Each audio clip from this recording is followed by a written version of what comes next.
ओम गण गणपते नमः।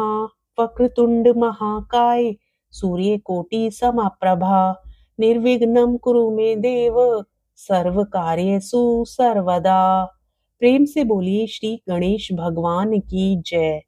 मित्रों, आज आप सभी सुनेंगे सकट चौथ की व्रत कथा, सकट चौथ व्रत विधि और साथ ही जानेंगे शुभ मुहूर्त के बारे में। तो आइए सकट चौथ व्रत कथा को शुरू करते हैं। सकट चौथ व्रत की पहली कथा के अनुसार एक बार मां पार्वती स्नान करने जा रही थी। तब उन्होंने अपने पुत्र गणेश जी को स्नान घर के बाहर खड़ा करके यह आदेश दिया कि जब तक मैं खुद स्नान घर से वापस न आ जाऊं, तुम किसी को भी अंदर आने की इजाजत मत देना। अपनी माता की बात मानकर भगवान गणेश स्नान घर के बाहर से ही पहरा देने लगे।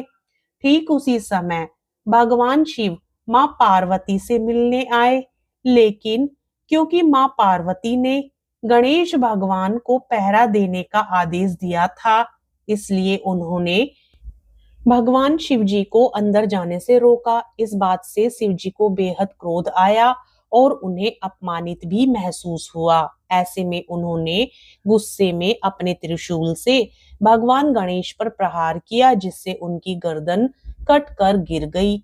जब मां पार्वती स्नान घर से बाहर आई तो उन्होंने भगवान गणेश का कटा हुआ सिर देखा और रोने लगी। उन्होंने शिव जी से कहा कि उन्हें किसी भी हाल में भगवान गणेश सही सलामत वापस चाहिए। तब रोती बिलखती मां पार्वती को शांत करने के लिए शिवजी ने एक हाथी के बच्चे का सिर लेकर भगवान गणेश जी को लगा दिया। इस तरह से भगवान गणेश को दूसरा जीवन मिला और उनके जीवन से एक बड़ा संकट टल गया। कहा जाता है इसी के बाद से इस दिन का नाम सकट पड़ा और तभी से माताएं अपने बच्चों की सलामती और लंबी उम्र की कामना के लिए माघ माह के कृष्ण पक्ष की चतुर्थी को गणेश चतुर्थी का व्रत करने लगी। प्रेम से बोलिए श्री गणेश भगवान की जय। सकट चौथ की दूसरी कथा के अनुसार सतयुग में महाराज हरिश्चंद्र के नगर में एक कुम्हार रहता था। एक बार उसने बर्तन बनाकर आंवा लगाया, पर आंवा पका ही नहीं, बर्तन कच्चे रह गए। बार बार नुकसान होते देख उसने एक तांत्रिक से पूछा तो उसने कहा कि बच्चे की बलि से ही तुम्हारा काम बनेगा। तब उसने तपस्वी ऋषि शर्मा की मृत्यु से बेसहारा हुए उनके पुत्र को पकड़कर सकट चौथ के दिन आंवा में डाल दिया। लेकिन बालक की विधवा माता ने उस दिन गणेश जी की पूजा की थी। बहुत तलाशने पर जब पुत्र नहीं मिला तो गणेश जी से प्रार्थना की। सवेरे कुम्हार ने देखा कि आंवा पक गया, लेकिन बच्चा जीवित और सुरक्षित था। डरकर उसने राजा के सामने अपना पाप स्वीकार कर लिया। राजा ने बुढ़िया से इस चमत्कार का रहस्य पूछा तो उसने गणेश पूजा के बारे में बताया। राजा ने सकट चौथ की महिमा स्वीकार की तथा पूरे नगर में गणेश पूजा करने का आदेश दिया। प्रत्येक मास के कृष्ण पक्ष की चतुर्थी तिथि को संकट हारिणी माना जाता है। प्रेम से बोलिए श्री गणेश भगवान की जय। माघ मास की चतुर्थी तिथि को सकट चौथ कहा जाता है। इस तिथि को तिल चतुर्थी, संकष्टी चतुर्थी और माघी चतुर्थी भी कहा जाता है। इस दिन भगवान गणेश, चंद्रदेव और माता सकट की उपासना करने का विधान बताया गया है। जो कोई भी इस दिन श्री गणपति की उपासना करता है, उसके जीवन के संकट टल जाते हैं और साथ ही संतान की प्राप्ति होती है और संतान संबंधी समस्याएं भी दूर होती हैं।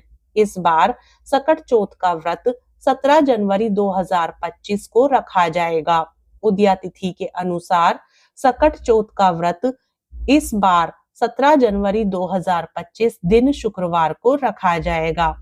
सकट चौथ की चतुर्थी तिथि 17 जनवरी की सुबह 4:06 पर शुरू होगी और इस तिथि का समापन 18 जनवरी को सुबह 8:30 पर होगा।